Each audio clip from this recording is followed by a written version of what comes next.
नमस्कार, स्वागत है आपका खबरों का पंचनामा में। मैं हूं आपके साथ वक्ता। हम लेकर आए हैं देश और दुनिया की 5 बड़ी खबरें, जिस पर चर्चा के लिए हमारे साथ स्टूडियो में मौजूद हैं कैपिटल टीवी के editor in chief doctor Manish Kumar ji. Doctor साहब, आपका बहुत बहुत स्वागत है। धन्यवाद। सबसे पहले नजर डालते हैं आज की हेडलाइंस पर।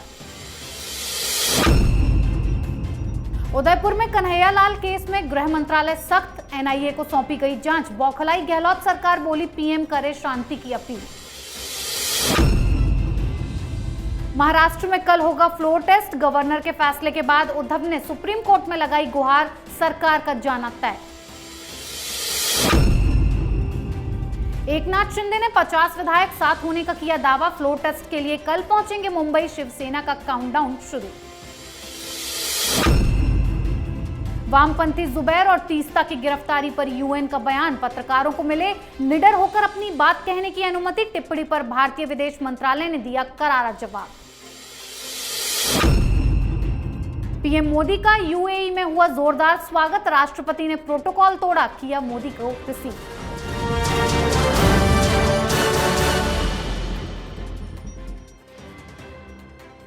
आज की सबसे पहली खबर दर्दनाक खबर है, जिसने पूरे देश में दहशत फैला दी है। उदयपुर में रहने वाले कन्हैयालाल की बेरहमी से गला काटकर 2 जिहादियों ने अपने अल्लाह को खुश कर दिया। सर तन से जुदा करने वाले ये जिहादी आईएसआई के इशारों पर काम कर रहे थे। पाकिस्तान भी इसमें शामिल है, जिसके सबूत मिले हैं। गहलोत सरकार के कुछ ना करने के बाद गृह मंत्रालय ने सख्ती की और एनआईए को मामले की जांच सौंप दी। लेकिन इतनी बड़ी घटना हो जाती है, गहलोत सरकार सोती रहती है और फिर पीएम मोदी से शांति की अपील करती है। बीजेपी ने भी पलटवार करते हुए कहा कि इस्तीफा देकर घर बैठो। डॉक्टर साहब, गहलोत सरकार की क्या जरूरत है जब सब कुछ केंद्र सरकार को ही करना है? सही बात है, इस्तीफा दीजिए, घर जाइए। वैसे भी बहुत ही नालायक सरकार है ये।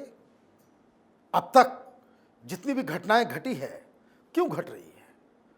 वोट बैंक की राजनीति के लिए। वायनाड में राहुल गांधी को पीएफआई का समर्थन मिले, वो चुनाव जीतता रहे, इसलिए आप इस तरह के आतंकी और कट्टरवादी संगठनों को आप फ्री रन देंगे अपने राज्य में? लॉ एंड ऑर्डर किसके पास है?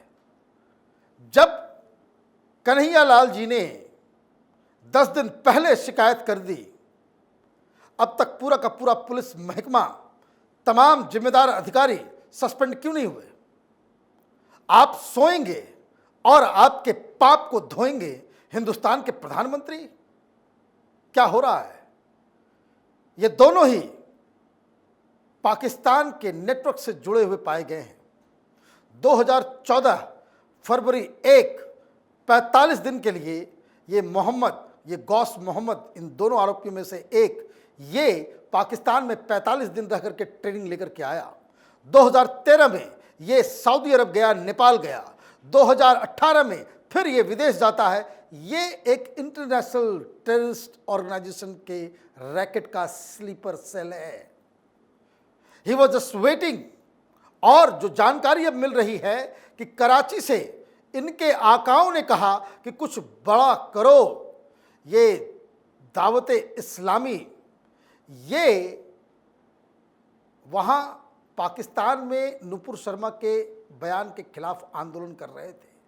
वहाँ से इन लोगों को कहा गया कि भाई आप कुछ ऐसा बड़ा करें, वीडियो बनाएं कि जिससे पूरा तहलका मच जाए। और उदयपुर के अंदर ही एक सीक्रेट मीटिंग होती है, जहाँ 5-7 लोग वहाँ पे शामिल होते हैं, जिसमें इन दोनों ने वॉलंटियर किया कि ये काम हम करेंगे। इतना सब कुछ हो जाता है और गहलोत सरकार सोई हुई रहती है। क्यों सोई हुई रहती है? क्योंकि मुख्यमंत्री को तो राहुल गांधी की चटुकारता से फुर्सत ही नहीं है। 5-7 दिन राहुल गांधी ईडी के सामने पेश होते रहे और मुख्यमंत्री यहां पे सड़कों में प्रोटेस्ट करता हुआ नजर आया। सरकार कैसे चलेगी? ये तमाशा बंद होना चाहिए। ये आईएसआईएस इस्लामिस्ट का खतरा हिंदुस्तान के हर गली मोहल्ले में आ गया है।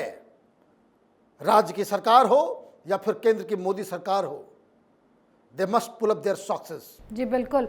राजस्थान में घटी घटना पर गहलोत सरकार का रवैया बेहद शर्मनाक है, लेकिन महाराष्ट्र में मच रहे सियासी बवाल के बाद फ्लोर टेस्ट का मामला सुप्रीम कोर्ट पहुंच गया। जैसे ही राज्यपाल ने फ्लोर टेस्ट का आदेश दिया, शिवसेना बौखला गई और संजय राउत सरकार गिराने की बीजेपी की साजिश कहने लगे, जिसके बाद शिवसेना के चीफ व्हिप सुनील प्रभु ने सुप्रीम कोर्ट में फ्लोर टेस्ट के खिलाफ याचिका दायर कर दी है। डॉक्टर साहब, फ्लोर टेस्ट से क्यों घबरा रही है शिवसेना? वो तो कहती है उसके पास 20 विधायक हैं। जिस वक्त हम लोग इस प्रोग्राम को रिकॉर्ड कर रहे हैं, अभी तक सुप्रीम कोर्ट का फैसला आया नहीं है। अब ये जो डेमोक्रेसी है उसका सबसे बेसिक प्रिंसिपल ये सरकार वही चला सकता है जिसके पास बहुमत हो। कल तक तो उद्धव ठाकरे और संजय राउत ताल ठोक रहे थे कि हमारे पास बहुमत है। भाई बहुमत है तो आप फ्लोर टेस्ट से क्यों भाग रहे हो? कल तक तो ये कह रहे थे कि मुंबई आओ, ये मुंबई आएंगे सब वापस आ जाएंगे, हम तो शिवसेना फैमिली के फादर फिगर हैं, हेड ऑफ द फैमिली हैं, बैठ के बातचीत करके सब सुलझ जाएगा, कोई दिक्कत नहीं है। भाग के इसलिए गए हैं कि उनको मालूम है सरकार बच नहीं रही और उनको यह भी मालूम है कि सिर्फ सरकार ही नहीं जा रही, शिवसेना भी दो फाड़ में बंटने वाली है। उद्धव ठाकरे अगर इस्तीफा दे देते तो सरकार जाती, इज्जत बच जाती, लेकिन अब सरकार भी जाएगी और साख भी खत्म होगी। जी, अब एकनाथ शिंदे के दावे ने अघाड़ी की नींव को हिलाकर रख दिया है, क्योंकि शिंदे ने अपने साथ 50 विधायक होने का दावा किया है और कल शिंदे मुंबई पहुंचेंगे और फ्लोर टेस्ट में शामिल होंगे। लेकिन उससे पहले आज शिंदे कैंप ने मां कामाख्या के दर्शन किए और आशीर्वाद लिया, जिसके बाद शिवसेना को बड़ा झटका और अघाड़ी की विदाई होती दिख रही है। डॉक्टर साहब, शिंदे साहब ने जिस हिसाब से ऐलान जंग किया है, क्या लगता है कल अघाड़ी की विदाई होती नजर आ रही है? शिंदे साहब एक बहुत ही परिपक्व राजनेता की तरह बर्ताव कर रहे हैं। आज जिस हिसाब से वो होटल से निकले और मां कामाख्या का दर्शन किया, आप ये समझिए क्या मैसेज है, क्या मैसेज है। क्या आप हिंदुत्व के लिए लड़ रहे हैं? मां कामाख्या से आपने क्या मांगा?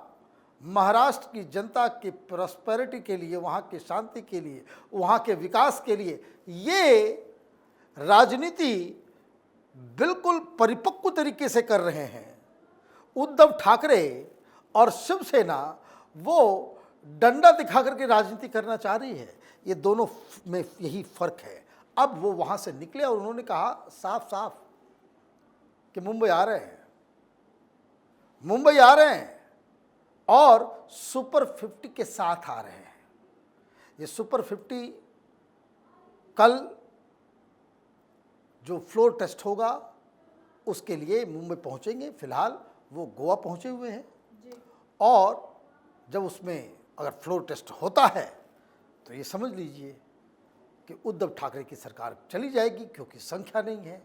106 बीजेपी के पास है, तमाम बीजेपी के विधायक ऑलरेडी मुंबई आ चुके हैं और 50 प्लस उसके अलावा मन से राज ठाकरे ने भी समर्थन दिया है, उनके एक विधायक हैं और कुछ इंडिपेंडेंट्स भी हैं। तो कुल मिलाकर के 160 के ऊपर का आंकड़ा बन रहा है देवेंद्र फडणवीस के नेतृत्व में जो बनने वाली सरकार है उसका। और जो बहुमत लाने के लिए जो रिक्वायरमेंट है वो 145 है, उसके बहुत पीछे हैं उद्धव ठाकरे।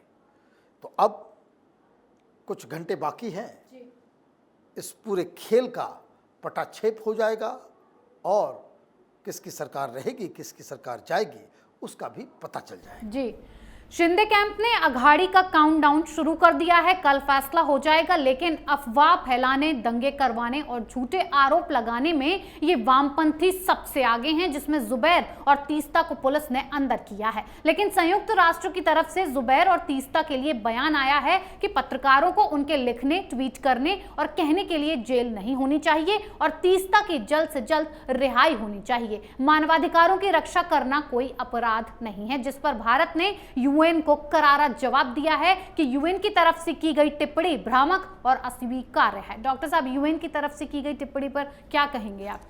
क्यों दी गई ये टिप्पणी? देखिए, जिस तरह से फ्रॉड यहां बैठे हुए हैं वहां भी बैठे हुए हैं, हर जगह। पहले तो ये तय हो जाए ये मानवाधिकार के लिए लड़ाई लड़ने वाले लोग हैं।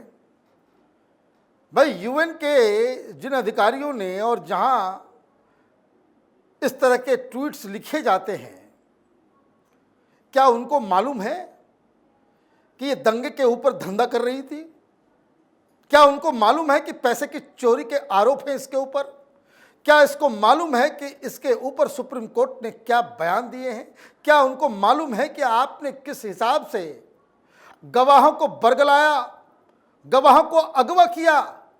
ये सारी जानकारियां जब तक होती नहीं है तो ये जो लॉबी जो काम करती है, दलालों की लॉबी, पैसे लेकर ये चाइनीज फंडेड एनजीओज, तो उसके झांसे में ये लोग भी आ जाते हैं।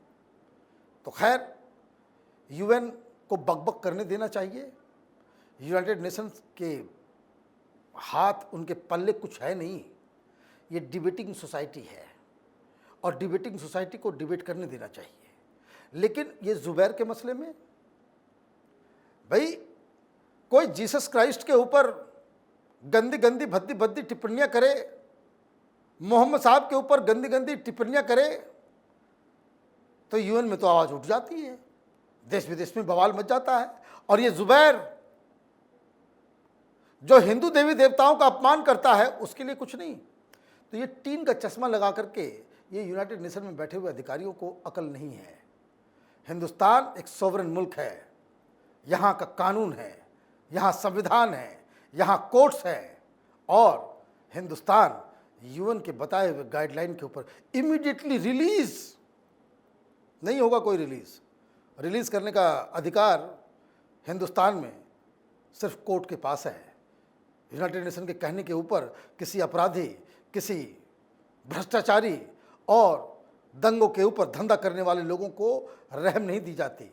कोर्ट हिंदुस्तान का फैसला करेगा और वो इसके लिए सक्षम है। भारत सरकार ने जो लताड़ लगाई है यूएन को, वो सराहनीय है। जी डॉक्टर साहब, यूएन को भारत ने करारा जवाब देते हुए साफ कर दिया है कि गलत टिप्पणी, भारत की छवि खराब करना, ये सब स्वीकार नहीं किया जाएगा। इसी बीच पीएम मोदी 2 दिन की जर्मनी की यात्रा पर थे, जहां से लौटते हुए पीएम यूएई पहुंचे और उनका जोरदार स्वागत किया गया। यहां तक कि प्रोटोकॉल को तोड़कर राष्ट्रपति शेख मोहम्मद एयरपोर्ट पीएम के स्वागत के लिए पहुंच गए, जिसकी वीडियो वायरल हो रही है और पाकिस्तान की नींद उड़ा दी गई है। डॉक्टर साहब, पीएम मोदी यूएई पहुंचे, क्या कुछ हुआ वहां? ये तो एक बार में प्रधानमंत्री मोदी, देखिए, बहुत ही मैच्योर्ड पॉलिटिशियन हैं। वो इशारों में सारा काम कर देते हैं।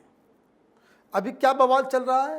नुपुर शर्मा के बयान की वजह से यूएई, सऊदी अरब बिजनेस खत्म कर लेगा, बैन लगा देगा, यही प्रोपेगेंडा चल रहा था ना। मालूम चला ये फर्जी आईडी से सब कुछ हो रहा था, पाकिस्तान से हो रहा था, और हिंदुस्तान में मुसलमानों के एक लॉबी और कांग्रेस पार्टी, आम आदमी पार्टी, ये वामपंथी, ये टुकड़े टुकड़े गैंग उसको रिट्वीट कर रहे थे, बड़ा खुश हो रहे थे। देखिए, जाहिलों को हिंदुस्तान के ऊपर बैन लगेगा, ये खुशियां मना रहे थे जी। लेकिन उनकी पोल पट्टी खुल गई। मालूम चला ये सब पाकिस्तान से चल रहा है, और ये बेवकूफ़ हिंदुस्तान में उसे रिट्वीट कर रहे थे, व्हाट्सएप पे शेयर कर रहे थे। तो इन सब चीज़ों का जवाब पाकिस्तानी प्रोपेगेंडा, पाकिस्तानियों को और हिंदुस्तान में बैठे मीर जाफरों को जो जवाब मिला है, वो ये मिला है कि वो G7 की मीटिंग के बाद वो यूएई आ गए। अब ये यूएई आए तो वहाँ के राष्ट्रपति स्वयं रिसीव करने चले आए, और जिस गर्म जोशी से दोनों मिल रहे हैं, वो पिक्चर अपने आप में सब कुछ क्लियर कर देता है कि कोई बैन नहीं, कोई घटना घटी, सरकार ने एक्शन लिया, मामला खत्म। जो दोस्ती है वो बरकरार है, जो बिजनेस है वो बरकरार है, जो दोनों देशों के बीच रिश्ते हैं वो भी बरकरार है। वो बात और है कि कई वेस्टर्न एशिया के कंट्रीज से ये पाकिस्तानी और हिंदुस्तानी जो वहाँ पे मुर्दाबाद जिंदाबाद रैलियाँ निकाले, तो उनको मार के भगाया गया वहाँ से।